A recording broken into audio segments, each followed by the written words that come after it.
Situata në qarkun e Korçës paraqitet e qetë. Mbrëmja nuk është shoqëruar me reshje shiu apo bore, por temperaturat kanë shënuar vlerë nën 0 gradë Celsius.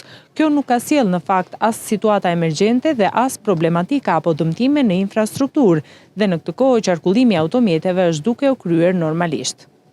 Autoriteti rrugor shqiptar bën me dije se qarkullimi në të gjitha akset rrugore të qarkut po vjon normalisht dhe nuk evidentohen problematika në infrastrukturën rrugore. Kjo konfirmohet dhe nga drejtuesit e mjeteve, kryesisht ata që frekuentojnë dhe zona turistike si Dardha, e cila është e mbuluar nga bora.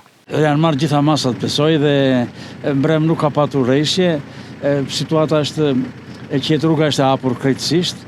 Ajo që do të them është që njerëzit duhet vinë të frekuentojnë këto vende kaq të bukura, sepse vërtet është qoftë pamja, qoftë ajri, qoftë mjedisi janë të këndshëm dhe besoj që i ftojnë të gjithë të vinë të vizitojnë dhe të shijojnë këtë ambient kaq të bukur dhe kaq të tërheqës. Sa i takon furnizimit me energji elektrike, operatori i shpërndarjes së energjisë informon se Fidri Vidhkuq nën stacioni Rehov rezulton pa energji elektrike për 4 abonent rural në zonën e Gjergjevicës. Ekipet e punës janë duke punuar në teren për riparimin e defektit dhe rikthimin sa më të shpejtë të furnizimit me energji elektrike.